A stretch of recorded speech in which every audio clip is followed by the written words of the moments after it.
For residents of the Republic of Somaliland go to the polls to elect their president, who is ideally expected to serve for the next 5 years. The National Electoral Commission says they are ready for the election that is critical in the country's push for international recognition after officially separating from Somalia in 1991. And as our senior political affairs reporter Jeff Kirui reports from Somaliland capital Hargeisa, movement of vehicles will be restricted for 24 hours on the eve of the voting day. It is all system go for the Republic of Somaliland party and presidential elections slated for Wednesday. The country's National Electoral Commission has deployed the necessary ballot materials and personnel, including security. The final deployment preparation have begun 4 days ago when the equipment and supplies were being deployed from a national level to regional level, then from regional level to district level. So from tomorrow onwards, the deployment will be at district level down to polling station level. So the deployment includes voting equipment, materials, stationery. It includes staff at the polling station.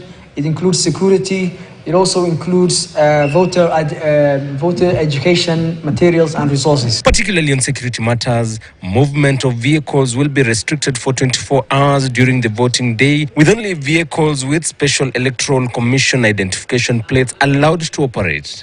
So the main purpose of that is to ensure that there's peace and there's security. That's why we have restricted the movement for the 24 hours during the voting day.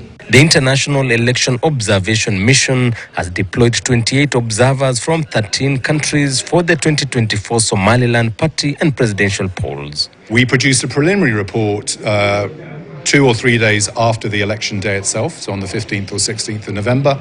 And then our final report, we published that in 3 or 4 months. So it's much more comprehensive, much more detailed, and that comes out in a few months.